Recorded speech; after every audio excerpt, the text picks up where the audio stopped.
Hello, hello, hello! Welcome back sa ating channel, mga Itachi Warrior.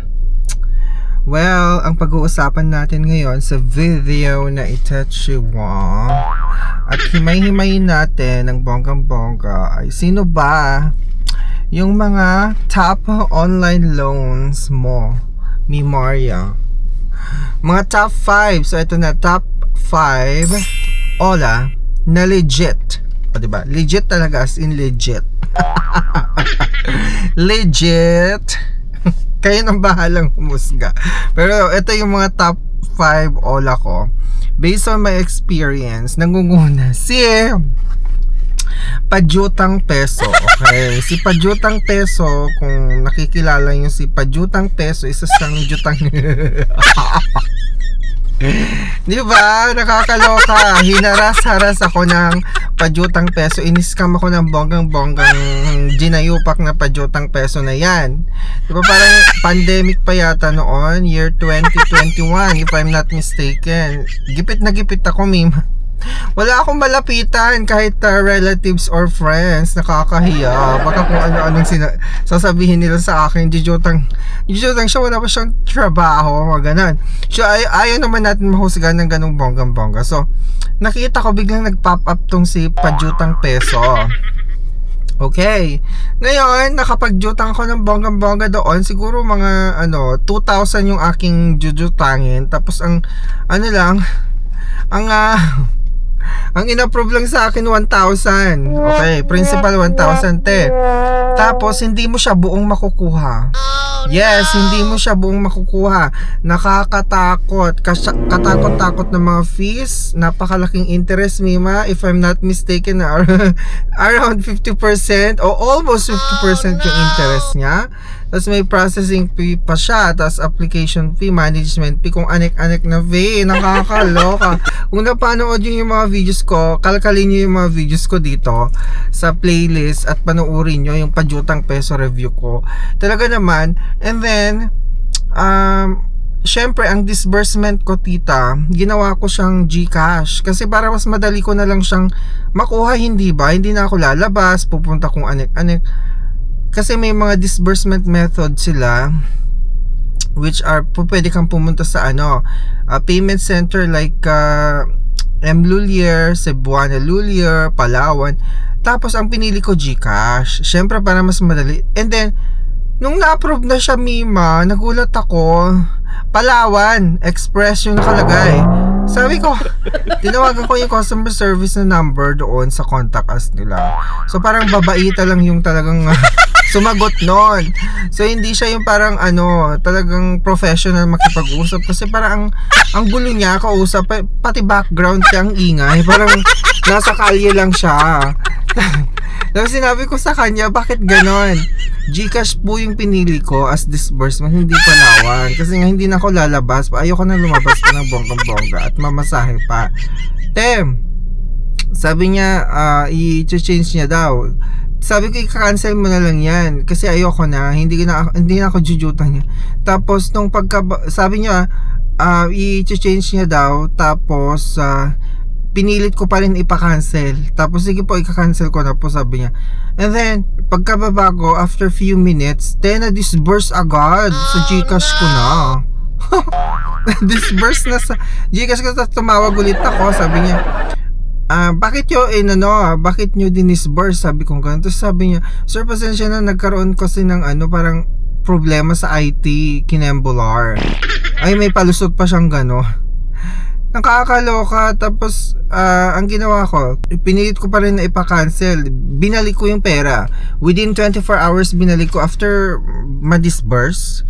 Parang wala pa nga yatang 10 minutes binalik ko na kung ano lang yung nakuha ko, yung principal. Alam nga, nababayaran ko kasi nandun na yung nung pagka-approve nila, pagka-disburse na, makikita mo dun sa outstanding balance mo, nandun na yung mga fees. At hindi ko pa buo nakuha. So ang binalik ko yung kung ano yung binigay nila. Yun lang. So parang nasa yata yun. Ang makakaloka yun. 800. 800 lang yung ano, hindi buo. So, ayun. And, eto na yung susunod na legit na online loan pautangan. Yes, legit siyang mangjaras. Charis. Si Boca. So, based on experiences ng mga talaga namang karamihan na nakapag-jutang kay Boca. Alam nyo na, ang kanyang modus. Diba, nakita nyo yung mga reviews ko ng Boca. Ang dami-dami dyan.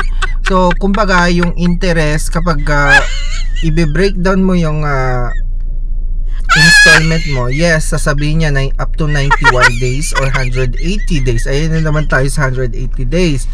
Okay, so, kumbaga, let's say 2 months installment. Okay, 2 months, hindi siya 2 months installment, 3 installment. Okay, 3 installment. Tapos ang ano niya doon, ang pakulo niya is up to 180 days. Tapos, so eto na, 3 installment siya, no, nababayaran mo siya. Yung 2 installment, yung wait lang, may tumatawag. May Ola, Charis. Oh no, may Ola. Wala, nagalit sila, Charis. Hello. Ay, friendly reminder na naman. Okay, anyways. Friendly reminder from Globe. Okay. Sinisingil na Aki. Okay, anyways, okay, 3 installment, let's say, tapos yung first 2 installment bawing-bawi na sila doon.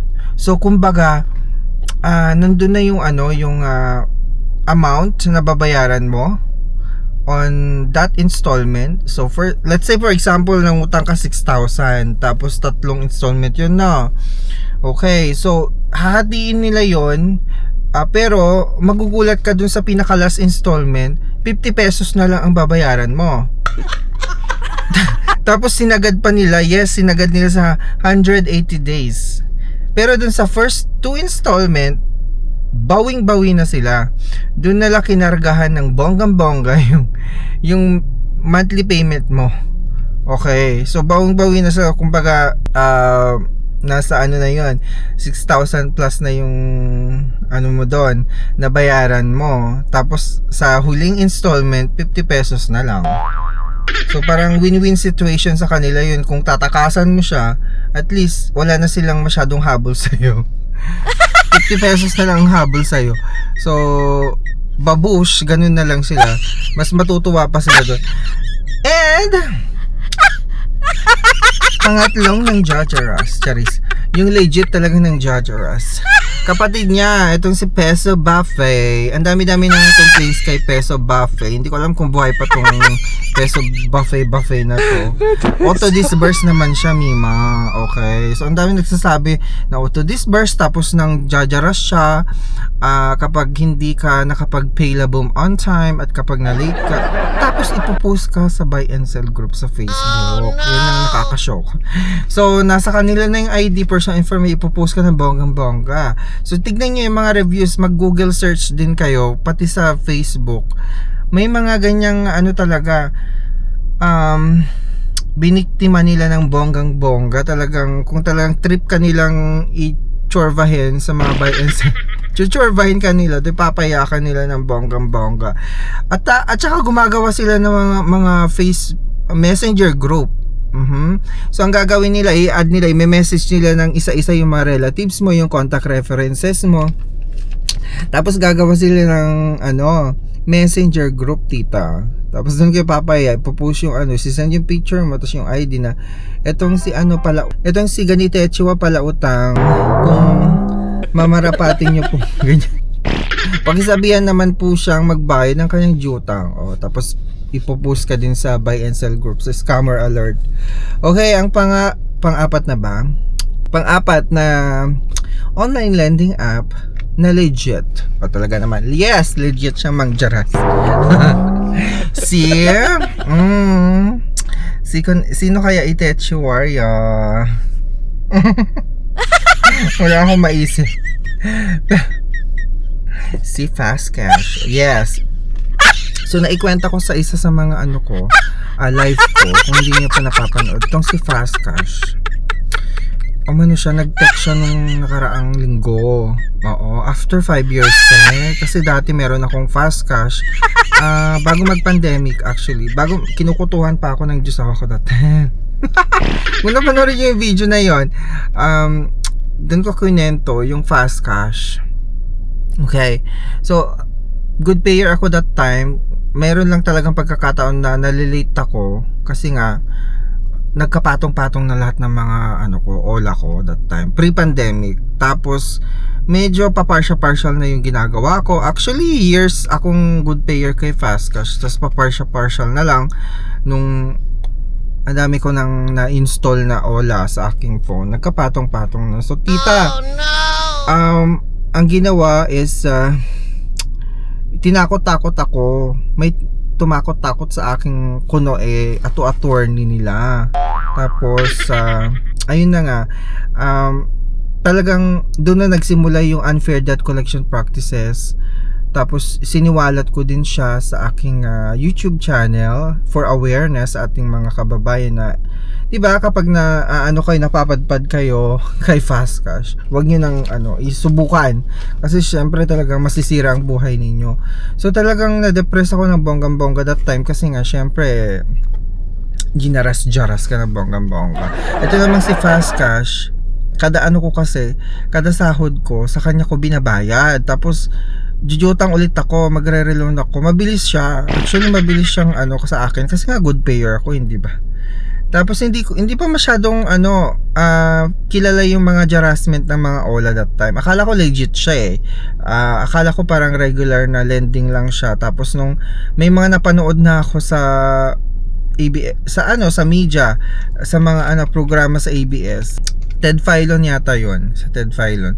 Oo, napanood ko yung kauna-anahang nagbigay sa akin ng lakas ng loob, tita, na isiwalat din yung aking experience, diba? So ayun, nagkaroon ako ng lakas ng loob, and then oo nga, totoo nga na may mga violations talaga sila kasi nga unfair debt collection. Kung maningil sila parang unprofessional, tas alam mo yung papuntang mura-murahin ka na, takot-takutin ka, mga ganon. Oh no. So ayun, nawalay na siya. Tapos nung nakaraang linggo, nag-text siya bigla, tita. May surprise text siya, nanining Hi! Fast cash, bayad na ako sa inyo, mga jutang ginimes kayo. Kung meron pa akong pagkaka-jutang dyan, maliit na lang yan, siguro 2,000 na lang. Pero hindi ko na babayaran yan. Bakit? Kasi bayad na ako sa inyo, sa sobrang taas ng interest. Ang dami kong partial sa inyo, mga kayo. Tapos sisingilin nyo pa ako, tapos tatakot-takutin nyo pa ako ng small claims case. Wag nyo akong maano-ano ha. Hindi ko kayo papansinin at hindi ko kayo babayaran. Galit na galit. Tapos eto na, nakakaloka. Si Itu mo, yung nangunguna. Yes, ngayon tita, sobrang jaras-jaras talaga ako. Inaraw-araw ako ni Itu mo, ni dating Lend Pinoy. Kung nanonood ka, Itu mo. Oo, nakakaloka, inaraw. Actually, oras-oras, paggising ko sa umaga, may text na naman kayo. Tapos paggising ko sa tanghali, may text na naman kayo. Bago ako matulog, may text na naman. Inaaraw-araw nyo na ako, inulam nyo na ako, Itu mo. Langya kayo. Oo, alam nyo ba, ang daming yan, inaraw-araw ko, magkano lang yung ko dyan, 4,000? O, nasa 4,000 lang yung ko, balance ko dyan. Hindi ko pa mabayaran, di ba? Sabi ko, pabayaran ko na, di ba? Kaso naiinis na ako sa mga pangjajaras ng Itu mo. Okay? Nakakaloka. Inaraw-araw ako. Tapos may mga pananakot pa na visit sa office. Hindi naman pumupunta. Lagi nilang sinasabi sa akin na we're going to visit you at your office. Maghanda ka na, mag-prepare ka na, ganyan-ganyan. Wala naman pumupunta. Tapos mag-visit sa bahay daw. Wala naman. Ano to? Joke? Joke nga lang talaga. Legit talaga kayong joker. Nakakaloka. So talagang ito hindi ko na pinapansin. Sobrang ano ko talaga tong ito mo. Ang dami-daming messages dito sa phone ko, iba-ibang number. Hindi ko pinapansin. Bisan! Anyways, kung mapapadpad kayo mga Mimaria sa mga ola na nabanggit ko, wag niyo nang subukan. Masisira ang buhay ninyo. Pero wag niyo hayaan masira ang buhay ninyo dahil lang sa mga yan, sa mga pangjajaras nila. Oo, legit talaga sila, tita. Legit mangjaras. So yun yung mga top 5 ko na mga online lending apps na legit mangjaras. Enjoy! Thank you. Don't forget to subscribe mga Mima. At click nyo na rin yung notification bell para every time magkaroon na yung ganito yung mga video review, kayong unang madjajambunan ng Chika Bam Bam. Pa-follow na rin na ang aking Facebook at TikTok kasi doon ako umaawra ng bonggang. Panoorin yung mga videos ko sa TikTok, nakakaloka. Anyways, thank you guys.